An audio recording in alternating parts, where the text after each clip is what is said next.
In this step-by-step drawing tutorial, we're going to take a look at how to draw a Corvette. For a more detailed breakdown of this process, be sure to visit How to Draw Stuff by following the link in the description below. We're going to break the Corvette down into simple shapes and forms. So begin the drawing of a Corvette by drawing a three-dimensional wedge shape. The right side will represent the back of the car.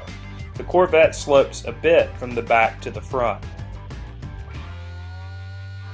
Next, draw a couple of ovals for the wheels and a couple of curved lines above them to represent the wheel wells of the Corvette.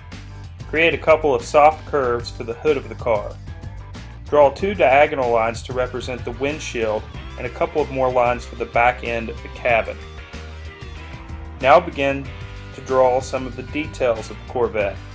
Include the headlights, the shape of the mirror, and the lines on the hood. Connect the lines from the bottom of the well wheels to each other.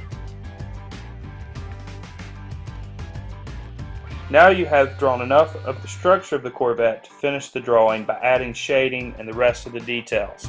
Just remember to take your time and really look at what you're drawing. That way you'll be able to draw things accurately. Don't forget to visit howtodrawstuff.com for more step-by-step drawing tutorials.